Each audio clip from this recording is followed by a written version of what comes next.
This is going to be the first time we see Peter Parker with close friends. Yeah. Well, other movies we see like he's like a loner and he's this sad little guy. Yeah. So how does that change the character?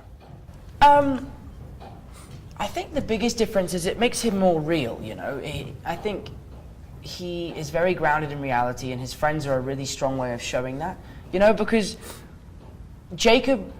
Ned is his real friend, and everyone else is kind of like a group of friends that he just exists in, you know. So he has a really nice group of people to be surrounded by, and it conflicts with him leaving them to be Spider-Man. So it makes him leaving even harder, which is a very interesting thing for the movie.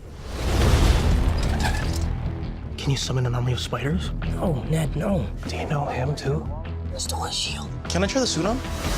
Badass. Well, Liz is a new character for many people. Yeah. But she's one of the oldest characters in the comics.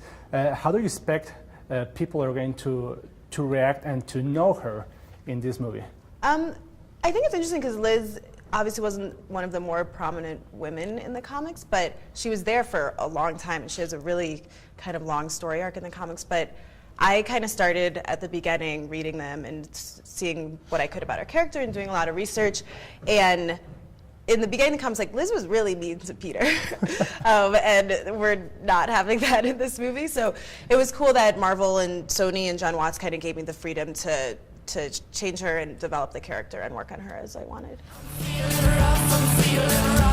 Listen, I know school sucks. Peter, you still with us? Yeah. Also, we're having a different Spider-Man, and something really different from the MCU.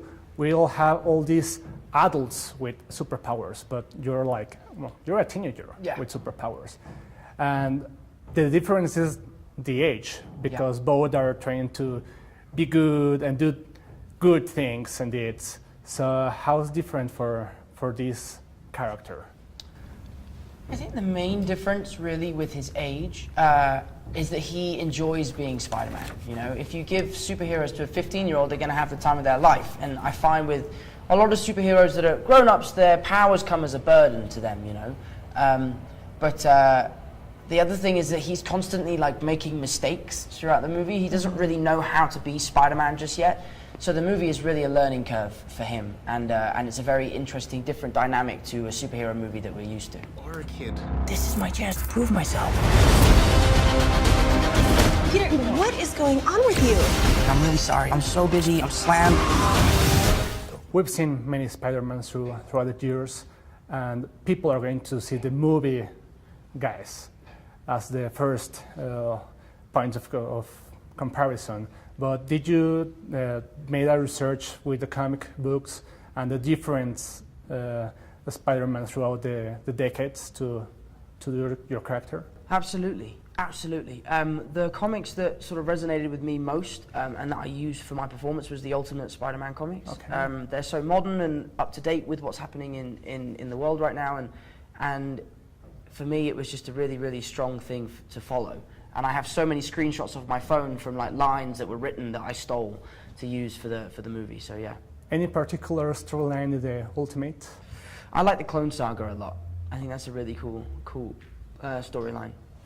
The guy is still out there. I just got to do this on my own.